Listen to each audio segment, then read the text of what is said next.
నమస్కారం. వ్యూస్ ఛానల్కి స్వాగతం. ఒకసారి మీ కెరీర్ ఎట్లా వెళ్తుందో చెప్పి ఇప్పుడు ఏం చేస్తున్నారు, చివరిగా నాన్నగారు అనడానికి మీరు ఏం చెప్తారు అనేది ఒక డెఫినేషన్ ఇవ్వండి. అంటే ఫస్ట్ కెరియర్తో నా కెరియర్ తీసుకుంటేనండి, నేను లక్కీగా అనుకోకుండా దూరదర్శన్లో అనౌన్సర్గా సెలెక్ట్ అయ్యాను. అంటే దానికి ముందు నాకు యాక్టింగ్ పిచ్చి చాలా ఉండేది. అది నాన్నగారు వద్దన్నారని చెప్పారు కదా. నాన్నగారు వద్దన్నందుకు అక్కడ డ్రాప్ చేసుకున్నాను. తర్వాత డిగ్రీకి వచ్చాక డిగ్రీ ఫైనల్ ఇయర్ చేస్తున్నప్పుడే నేను దీనికి అప్లై చేయటం జరిగింది. నాకు అనుకోకుండా ఒక ప్రొడ్యూసర్ ద్వారా తెలిసింది. నేను దూరదర్శన్ కూడాను బిగినింగ్ డేస్. సో వాళ్ళు కూడాను అంటే ఆల్రెడీ మా విజయ్ దుర్గ గారు, రోజా గారు, తర్వాత శాంత్ స్వరూప్ గారు ఆల్రెడీ ఉన్నారు. అయితే డైలీ వీళ్ళకి వర్క్ లోడ్ ఎక్కువ ఉంటుంది కాబట్టి వాళ్ళతో పాటు వేరే వాళ్ళు కూడా ఉండాలి కాబట్టి క్యాజువల్ అనౌన్సర్స్ని కూడా సెలెక్ట్ చేస్తున్నానని నాకు తెలిసాక వెళ్ళాను, అప్లై చేశాను. లక్కీగా నేను కూడా సెలెక్ట్ అయ్యాను. ఫస్ట్ బ్యాచ్ అనమాట నాది. సో దాదాపు ఒక 10-12 మందిని సెలెక్ట్ చేశారు. సో దాంట్లో నేను ఒకడిని. సో నా జర్నీ మాత్రం దూరదర్శన్ ద్వారా నాకు ఒక ఐడెంటిటీ ఇచ్చిన ఆర్గనైజేషను లైఫ్లో. అనౌన్సర్గా చేస్తూ ఇలా మొదలు పెట్టానో లేదో, నా అదృష్టవశాత్తు న్యూస్ సెక్షన్లో నాకు న్యూస్ రిపోర్టర్గా కూడాను అవకాశం వచ్చింది.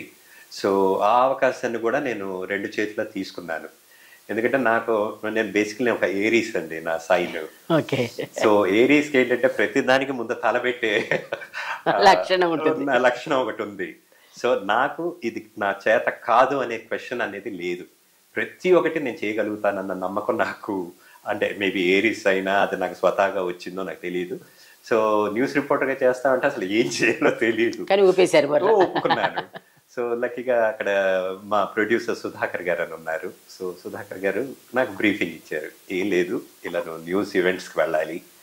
అక్కడ వెళ్ళాక నువ్వు చేయాల్సిందల్లా, నీతో ఒక కెమెరా టీం వస్తుంది, కెమెరా టీం తీసుకుని వెళ్తారు, వాళ్ళు షూట్ చేసుకునేది వాళ్ళు షూట్ చేసుకుంటారు. నువ్వు మాత్రం అక్కడ కూర్చొని ఒక రిపోర్టర్గా అక్కడ ఏం జరిగింది, అసలు ఆ ఈవెంట్ ఏంటి, ఎందుకు జరిగింది, ఇవన్నీ నాకు బేసిక్స్ అన్ని చెప్పి అక్కడ ఆ రోజు ఎవరెవరు మాట్లాడారో వాటి గురించి కూడా నువ్వు క్లుప్తంగా మాకు ఇస్తే అది మేము న్యూస్లో అది వాడుకుంటామని అవన్నీ చెప్పి పంపించారు.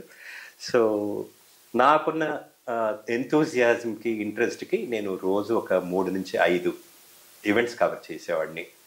సో అందరూ ఉడుకు రక్తం కూడా కదా, ఉత్సాహం అన్నీ ఉంటాయి. సో ఇవన్నీ చేసుకుంటూ రావటం. తర్వాత అది ఎక్కడి వరకు వెళ్ళిందంటే, అంటే ప్రెజెంటేషన్ సెక్షన్ అనేది వేరు, న్యూస్ సెక్షన్ వేరు.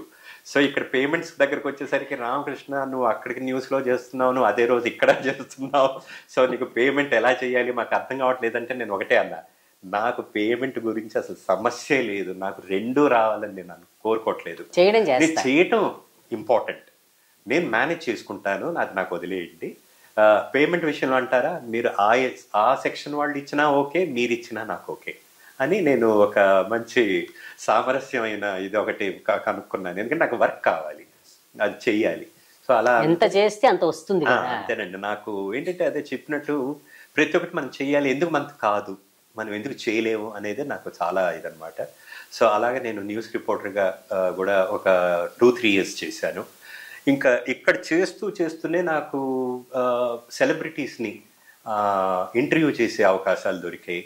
తర్వాత నేను అనౌన్సర్గా న్యూస్ రిపోర్టర్గా కాకుండా మళ్ళీ మాకు ఉత్తరాలకి జవాబులు సో అదే చేశాను. ప్రేమా మాన్వి గారు అదే ఓన్లీ కొంతమంది చేయాలి, అందరూ చేయకూడదు. లైక్ మన పార్వతీ సింగ్ గారు అనుకోండి, కొద్ది రోజులు శశిధర్ గారు చేశారు. ప్రేమా మాన్వి గారు ఎస్పెషల్లీ దానికి ఆవిడ ఎక్కువగా చేస్తుండేవారు. సో ఇది కూడా అంటే రెగ్యులర్గా చేయలేదు, కానీ అది కూడా చేశాను అనేది ఒక సాటిస్ఫాక్షన్. తర్వాత ఉద్యోగ వార్తలు అనేది కూడా ఒకటి ఎంప్లాయ్మెంట్ న్యూస్ అనేది, సో అది కూడా చేశారు. తర్వాత వారం మొత్తం వచ్చే ప్రోగ్రామ్స్ ఒకటి ఉండేది, ఆ ప్రోగ్రామ్. సో ఆ ప్రోగ్రామ్ మొత్తం కూడాను అంటే నెక్స్ట్ వీక్ ఏం రాబోతోంది అది కూడాను 1-2 మాత్రమే చేసేవాళ్ళు అనమాట. సో ఆ ప్రోగ్రామ్ కూడాను నేను చాలాసార్లు చేయటం జరిగింది. నాకు సాటిస్ఫాక్షన్ ఏంటంటే, ఓకే దూరదర్శన్లో ఇన్ని ఆపర్చునిటీస్ నేను యూజ్ చేసుకున్నాను అనేది అదొక సాటిస్ఫాక్షను. తర్వాత ఇంకొకటి ఏంటంటే, నేను ఆల్ ఇండియా రేడియోలో కూడాను అనౌన్సర్గా సెలెక్ట్ అయ్యాను. Okay. So all India radio main station Hyderabad ఏకి నేను ఆడిషన్ ఆర్టిస్ట్. ఇది చేసుకుంటూ నేను ఆల్ ఇండియా రేడియోలో డ్రామా ఆర్టిస్ట్గా కూడా ఆడిషన్స్ పాస్ అయ్యి మేబీ నాకు తెలిసి ఒక 500 కన్నా ఎక్కువ డ్రామాస్ అక్కడ చేయటం మెయిన్ స్టేషన్కి, ప్లస్ మన వివిధ భారతి కమర్షియల్ దీనికి కూడాను చేయటం జరిగింది. అక్కడ నా అదృష్టవశాత్తు ఆ రోజుల్లో అందరు పెద్ద పెద్ద సీనియర్ అనౌన్సర్స్ అందరినీ చూడటం, అందులో వాళ్ళు నేను అంటే దూరదర్శన్ కొత్త మేమంతా టీవీలో వస్తున్నాం కాబట్టి మాకు కొద్దిగా వాళ్ళు కొద్దిగా స్పెషల్ గా మమ్మల్ని చూసుకోవటం, అంటే రామకృష్ణ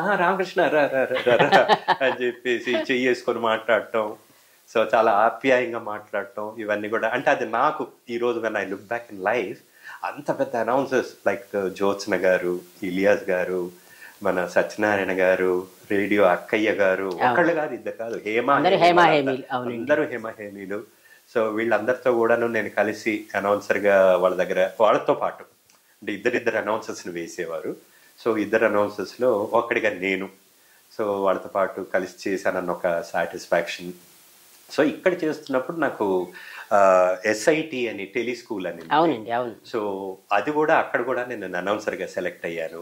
సో అక్కడ కూడా ఒక కొన్ని సంవత్సరాలు దాదాపు మేబీ దూరదర్శన్తో పాటు ఈక్వల్గా ఒక 8 to 10 years అక్కడ కూడా నేను అనౌన్సర్గా చేయటం, వాయిస్ ఓవర్స్ ఇవ్వటం, ఇది చేస్తూ ఉండగా నాకు మన ఇలియాస్ గారు, జ్యోత్స్న గారి తరఫు నుంచి వాళ్ళు ఒక సీరియల్ మొదలుపెట్టినప్పుడు హీరో కోసం వెతుకుతుంటే నన్ను అనుకున్నారు. సో నాకు మన జర్నలిస్ట్ వేదగిరి రాంబాబు గారు చాలా మంచి ఫ్రెండ్, ఎందుకంటే ఆయన కూడాను నాతో పాటు దూరదర్శన్లో అనౌన్సర్గా సెలెక్ట్ అయ్యారు. సో మా ఇద్దరికి అక్కడి నుంచి ఒక అనుబంధం ఏర్పడి ఆయనతో పాటు నేను ఆయన ఎక్కడైనా ఇంటర్వ్యూలకు వెళ్తుంటే మీ ఇద్దరు నా స్కూటర్ మీద వెళ్ళటం. సో నేను ఇవన్నీ చేస్తున్న టైంలో వేదగిరి రాంబాబు గారి వల్ల నాకు జ్యోత్స్న గారు, ఇలియాస్ గారు ఇంకా ఎక్కువ పరిచయం అవటం. అంటే వాళ్ళు ఒక టీవీ సీరియల్ చేస్తున్నారన్న విషయం నాకు తెలియదు.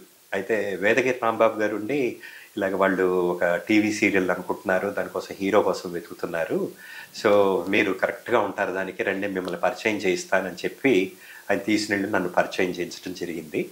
సో అంటే అప్పటికి నేను యాక్చువల్లీ టీవీ డ్రామాలు చేస్తున్నాను. ఈ సీరియల్ పేరు కూడా చెప్పండి. ఈ సీరియల్ వచ్చేసి పహరా హుషార్ అండి. పహరా హుషార్ అనే సీరియల్ డిటెక్టివ్ సీరియల్. దీంట్లో నేను ప్రజ్ఞ అంటే మన జ్యోత్స్న గారి అమ్మాయి పోయారు కదా, ఆ అమ్మాయి చనిపోయారు. తర్వాత సిస్టర్ ఇప్పుడు స్వప్న అని చెప్పేసి మనకు అందరికి తెలుగు ప్రజలకి అందరికీ తెలిసిన స్వప్న యాంకర్, తనకి అక్కయ్య అవుతుంది అనమాట. సో తను అయితే ఇన్ఫాక్ట్ స్వప్న కూడా దీంట్లో యాక్ట్ చేసింది. తర్వాత ఈ సీరియల్ జరుగుతున్నప్పుడు మన జేడి చక్రవర్తి ఎవరైతే సినిమా ఆర్టిస్ట్ ఉన్నారో, సో తను కూడాను దీంట్లో మళ్ళీ తర్వాత ఒక 6 episodes తర్వాత వాళ్ళిద్దరు కూడా ఒక కొత్త జంటగా యాడ్ అయ్యారనమాట.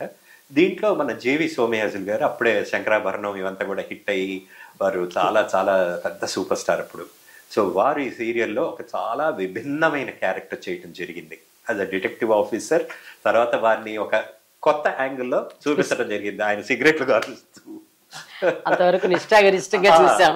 అప్పుడు అందరూ ఆయన ఒక లెవెల్లో, ఒక రేంజ్ లో, ఒక ట్రెడిషనల్ పర్సన్ గా చూసి దీంట్లోకి వచ్చేసరికి ఒక జాకెట్, ఒక మఫ్లర్ ఇలా చుట్టుకొని సిగరెట్ కాలుస్తూ ఇలా ఆలోచిస్తూ ఒక సిబిఐ ఆఫీసర్ ఆయన దీంట్లో. సో అలా ఆయన ఒక డిఫరెంట్ యాంగిల్లో చూపించడం జరిగింది ఈ సీరియల్లో. సో అలాగే నేను సీరియల్స్లోకి రావటం జరిగి తర్వాత రఫ్లీ ఒక 15 to 20 సీరియల్స్లో యాక్ట్ చేశానండి. సో ఇవి కాకుండా టెలిఫిల్మ్స్ అని ఇలాంటి వాటిలో, దూరదర్శన్ డ్రామాస్లో కొన్నిట్లో యాక్ట్ చేశాను. తర్వాత ఇవన్నీ చేస్తున్నప్పుడు కూడా ఒక చిన్న క్యారెక్టర్ సూర్య ఐపీఎస్ అనే ఫిల్మ్లో వెంకటేష్ గారితో కలిసి ఆయనకి కలీగ్ ఐపీఎస్ ఆఫీసర్గా చేయటం జరిగింది. బ్యాడ్ లక్ ఏంటంటే కొన్ని సీన్స్ పిక్చరైజ్ చేసినవి ఫైనల్గా రాలేదు, అవి బ్యాడ్ లక్ అది. సో తర్వాత ఇంకొకటి ఒక జస్ట్ 4-5 సంవత్సరాల ముందు నీది నాది ఒకే కథ అనే ఒక సినిమాలో హీరోయిన్కి, యంగర్ హీరోయిన్, చిన్నప్పుడు హీరోయిన్కి ఫాదర్గా చేశాను. అదొక సినిమా. సో ఇవి బేసికలీ నేను ఒక యాక్టర్గా చేసినవి. మోడలింగ్ బోల్డ్ అని చేశాను. అది మొత్తం మీ నాన్నగారు ఏదైతే వద్దన్నారో అది అవన్నీ final గా నేను చేసేసుకున్నారు. మీ అది కెరీర్ మొత్తం కసి తీర్చుకున్నాను. అక్కడి నుంచి ఏమంటున్నారో ఆయన. సో మోడలింగ్ చేశాను. లక్కీగా నాకు చాలా పేరు తెచ్చిపెట్టిన వాటిలో మన ఈటీవీ ప్రియా ఫుడ్స్ వాళ్ళ ఇవి మసాలా పౌడర్, మసాలా ఇది పేస్ట్ అనేవి నాకు చాలా మంచి పేరు తెచ్చిపెట్టాయి.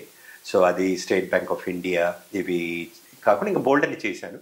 ప్రింట్ మీడియాలో కూడాను ఆల్ ఇండియా లెవెల్లో, పాన్ ఇండియా లెవెల్లో కూడాను కొన్ని అడ్వర్టైజ్మెంట్స్ అవి చేయటం జరిగింది. సో ఇది బేసికల్ అండి. తర్వాత ఇంకొకటి నా లైఫ్లో నా ప్రొఫైల్కి కొద్దిగా నేను గర్వంగా చెప్పుకునేది ఒకటి ఏంటి అంటే, మా దూరదర్శన్ న్యూస్ కరెస్పాండెంట్ ఈమని కృష్ణారావు గారి ద్వారా, వారి వల్ల నాకు మన జీవిత వైవిధ్య సదస్సు లేదా బయోడైవర్సిటీ కాన్ఫరెన్స్ ఆఫ్ పార్టీస్ అని యునైటెడ్ నేషన్స్ ఆర్గనైజేషన్ కండక్ట్ చేస్తుంది ఎవ్రీ సమ్ 3 yearsకి అలాగా. సో అది మన హైదరాబాద్లో జరిగింది 2012లో. సో ఆ ఎంటైర్ ఈవెంట్కి వచ్చేసి ఓన్లీ ఒకే ఒక ఛానల్కి మాత్రమే దాన్ని కవర్ చేయడానికి ఇండియాలో మన దూరదర్శన్కి ఇచ్చారనమాట, ఎలక్ట్రానిక్ మీడియా పర్మిషన్. సో మన హైదరాబాద్లో జరుగుతుంది కాబట్టి హైదరాబాద్ దూరదర్శన్కి ఆటోమేటిక్గా దీనికి కవర్ చేయడానికి ఒక అవకాశం ఇచ్చారనమాట. సో అది చేస్తున్నప్పుడు నేను, కృష్ణారావు గారు, తర్వాత ఇంకొక అమ్మాయి, మేము ముగ్గురం మాత్రమే దీనికి కరెస్పాండెంట్స్ అనమాట. సో అలాగా నాకు ఐ థింక్ అదొక దాదాపుగా 15 రోజులో 19 రోజులో జరిగింది. సో ఈ పర్టికులర్ పీరియడ్ మొత్తం కూడాను అదొక డిఫరెంట్ అనుభవం నాకు లైఫ్లో. ఇంత పెద్ద ఆర్గనైజేషన్ అంటే ఈరోజు నేను గర్వంగా United Nations organisation accredited news reporter, అది ఈ రోజుకి నేను చాలా సేఫ్గా పెట్టుకున్నాను. ఇంత పెద్ద వరల్డ్ బాడీకి నన్ను రికగ్నైజ్ చేసి ఒక న్యూస్ రిపోర్టర్గా వాళ్ళ అక్రెడిటేషన్ నాకు వచ్చింది అనే విషయం నేను ప్రతి చోట చెప్పుకుంటాను. సో అది నాకు చాలా plus point or highlight of my life అనమాట.